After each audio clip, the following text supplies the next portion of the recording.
പ്രിയ സജ്ജനങ്ങളെ, എല്ലാവർക്കും നമസ്കാരം. സത്സംഗവേദിയിലേക്ക് ഒരിക്കൽ കൂടി സ്വാഗതം. സത്സംഗവേദിയിൽ നമ്മൾ ഇന്ന് ചർച്ച ചെയ്യുന്ന വിഷയം കർമ്മഫലം എന്നുള്ളതാണ്. ലോകത്തിൽ നന്മ നിറയുവാൻ, ധാർമ്മികത പുലരുവാൻ മനുഷ്യൻ ഒരേ ഒരു കാര്യം ഉൾക്കൊണ്ടാൽ മതി. സനാതനധർമ്മത്തിലെ കർമ്മഫല സിദ്ധാന്തം നമ്മുടെ ദൈനംദിന കർമ്മങ്ങൾ എപ്രകാരം നമ്മെയും ലോകത്തെയും നന്മയിലേക്ക് നയിക്കുന്നു അഥവാ നാശത്തിലേക്ക് നയിക്കുന്നു എന്ന തിരിച്ചറിവ് നൽകുന്നു കർമ്മഫല സിദ്ധാന്തം. ആ അറിവിനനുസരിച്ച് മനുഷ്യൻ പ്രവർത്തിച്ചാൽ അഥവാ ജീവിച്ചാൽ ഇന്ന് ലോകം നേരിടുന്ന പല പ്രശ്നങ്ങളും പരിഹരിക്കപ്പെടും. ലോകത്തിൽ നന്മ നിറയും, ധാർമ്മികത പുലരും. ആരാധ്യനായ പറവൂർ ശ്രീധരൻ തന്ത്രികൾ രചിച്ച ഒരു കീർത്തനമുണ്ട്. ദുഃഖമൊടുക്കുന്ന തമ്പുരാനേ കൃഷ്ണ, തൃക്കഴൽ ഞാനിതാ കുമ്പിടുന്നേൻ. ദുഃഖമെടുത്തതിന് എന്തു മൂലം കൃഷ്ണ, ദുഃഖം എടുത്തത് ജന്മമൂലം.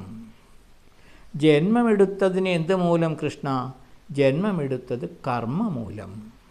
കർമ്മമെടുത്തതിന് എന്ത് മൂലം കൃഷ്ണ, കർമ്മമെടുത്തത് രാഗമൂലം. ഭഗവാനെ വണങ്ങിയതിന് ശേഷം ഭഗവാനോടുള്ള ചോദ്യങ്ങളും അതിനുള്ള ഉത്തരങ്ങളുമായി ആ കീർത്തനം അങ്ങനെ തുടരുകയാണ്. ഒരു ചോദ്യോത്തര പങ്ക്തി പോലെയാണ്. ഭഗവാനോട് ചോദിക്കുന്നു, ഭഗവാൻ മറുപടി നൽകുന്നു. ദുഃഖത്തിന് കാരണം ഈ ജന്മമെടുത്തത് തന്നെയാണ്. ജന്മത്തിന് കാരണമോ അവനവൻ്റെ കർമ്മങ്ങളും.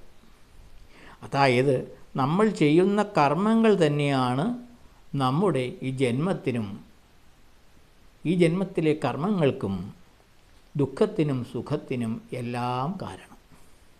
നാം പലപ്പോഴും ചോദിക്കുന്ന ചോദ്യമാണ്, എന്തുകൊണ്ട് ഈശ്വര എനിക്കിങ്ങനെ വന്നു? അയാൾക്ക് എന്തുകൊണ്ടാണ് ഇങ്ങനെ ഒരു ദുരന്തമുണ്ടായത്? ചിലർക്ക് എന്തുകൊണ്ടാണ് സകല ദുഷ്ടചെയ്തികളും ചെയ്തിട്ടും ഇപ്രകാരം സുഖാനുഭവങ്ങൾ ഉണ്ടാകുന്നത്? ഒരു ദ്രോഹവും ആർക്കും ചെയ്യാത്ത എനിക്കെന്തേ ഇങ്ങനെയൊരു ദുഃഖമുണ്ടായത്? ഇത്തരം ചോദ്യങ്ങൾ സ്വാഭാവികമാണ്, നമ്മിൽ പലരും ചോദിക്കാറുള്ളതുമാണ്. മഹാഭാരത യുദ്ധം കഴിഞ്ഞ ശേഷമുള്ള ധൃതരാഷ്ട്രരുടെ അവസ്ഥ നോക്കുക. ജന്മനാ അന്ധൻ. യുദ്ധത്തിൽ വീരന്മാരായ തൻ്റെ 100 മക്കളും കൊല്ലപ്പെട്ടു. പിന്നീട് ആരാണോ തൻ്റെ മക്കളെ കൊന്നത് അവരുടെ കീഴിൽ തന്നെ കഴിയേണ്ട അവസ്ഥ. സ്വന്തം മക്കളുടെ ബലിശേഷം കഴിക്കുന്നത് പോലെ ഭക്ഷിച്ചുകൊണ്ട് കഴിയേണ്ടി വന്നു.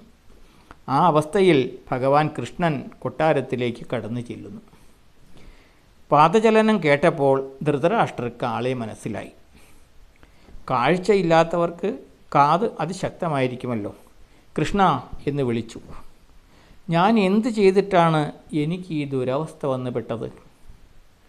അന്നും ഇന്നും മനുഷ്യൻ ചോദിക്കുന്ന ചോദ്യം. കൃഷ്ണൻ ഒന്നും മിണ്ടിയില്ല. ജന്മനാ കുരുടൻ. സഹധർമ്മിണിയായ ഗാന്ധാരിയും കണ്ണുണ്ടായിട്ടും സ്വയം അന്ധത വരിച്ചു. അന്ധത മൂലം അർഹപ്പെട്ട സിംഹാസനം ധൃതരാഷ്ട്രർക്ക് നിരസിക്കപ്പെട്ടു. അനുജനായ പാണ്ഡുവിനാണ് രാജ്യഭാരം ലഭിച്ചത്. അയാൾ അകാലത്തിൽ മരണപ്പെട്ടത് മൂലം കാവൽ രാജാവായി ധൃതരാഷ്ട്രം ചുമതലയേറ്റു. 100 ആൺമക്കൾ പിന്നീട് പിറന്നു. നിയന്ത്രിക്കാൻ ആളില്ലാത്ത അവർ ധിക്കാരികളായി വളർന്നു. പിതാവിനെ അനുസരിക്കാത്തവരായി ഇപ്പോഴിതാ എല്ലാവരും കൊല ചെയ്യപ്പെട്ടിരിക്കുന്നു. ഞാൻ ഒരു പാപവും ചെയ്തിട്ടില്ല, പിന്നെ എന്തേ ഇങ്ങനെ? കൃഷ്ണൻ ചിരിച്ചു. അങ്ങ് പൂർവ്വജന്മങ്ങളിൽ എന്തെങ്കിലും പാപകർമ്മങ്ങൾ ചെയ്തിട്ടുണ്ടോ? ഒന്ന് ധ്യാനിച്ചു നോക്കൂ. ഞാൻ അനേകം പ്രാവശ്യം ശ്രമിച്ചതാണ്. അത്തരത്തിലുള്ള മഹാപാപങ്ങൾ ചെയ്തതായി എനിക്കൊരറിവുമില്ല.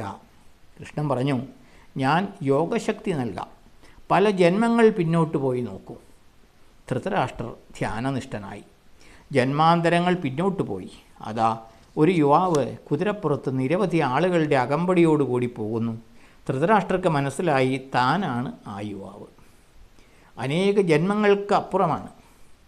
അവിടെ ഒരു പൊയ്ക, നിറയെ താമരപ്പൂക്കൾ, അതിലൊരു ഹംസം. യുവാവ് കുതിരപ്പുറത്ത് നിന്നിറങ്ങി പൊയ്കയ്ക്കരികിൽ ചെന്നു. ആ ഹംസത്തിൻ്റെ കഴുത്തിൽ പിടിച്ച് പൊക്കി. ചിലരങ്ങനെയാണ്, വെറുതെ പോകുന്ന നായയെ കല്ലെറിയും. ഒരു രസം, അരയന്നത്തെ എടുത്തുയർത്തിയപ്പോൾ അതിനടിയിൽ നിറയെ മുട്ടകൾ. എണ്ണി നോക്കി 100 മുട്ടകൾ. ഒരു കമ്പെടുത്ത് അതെല്ലാം അയാൾ തല്ലി ഉടച്ചു. ചുമ്മാ ഒരു രസത്തിന്. പിന്നീട് ആ അരയന്നത്തിൻ്റെ 2 കണ്ണുകളും കുത്തിപ്പൊട്ടിച്ചു, വലിച്ചെറിഞ്ഞു. ഇതൊക്കെ എന്തിനാണെന്ന് ചോദിച്ചാൽ, നമ്മുടെ കുട്ടികൾ പലതും ചെയ്യുന്ന കണ്ടിട്ടില്ലേ, ഒരു തമാശ, ഒരു രസം. ആ ദർശനം തീർന്നു. ഭഗവാൻ ഒരൊറ്റ ചോദ്യം മാത്രം ചോദിച്ചു, അങ്ങേക്ക് കാര്യം മനസ്സിലായോ? ധൃതരാഷ്ട്രർ തലയാട്ടി. അനേകം ജന്മങ്ങൾക്കപ്പുറം വിരിയാൻ പോകുന്ന 100 മുട്ടകൾ തച്ചു തകർക്കുക വഴി തനിക്ക് ജനിച്ച 100 മക്കളും അവരുടെ പരമ്പരകളും അരും കൊല ചെയ്യപ്പെടുക. അതാണ് അതിൻ്റെ കർമ്മഫലം. തൻ്റെ വംശം തന്നെ അറ്റുപോവുക. താൻ മൂലം അന്ധനാക്കപ്പെട്ട ആ അരയന്നത്തിന് പകരം താൻ ജന്മനാ അന്ധനായി ഈ ജന്മത്തിൽ ഭവിക്കുക. ഇതാണ് കർമ്മഫലം. ഇത്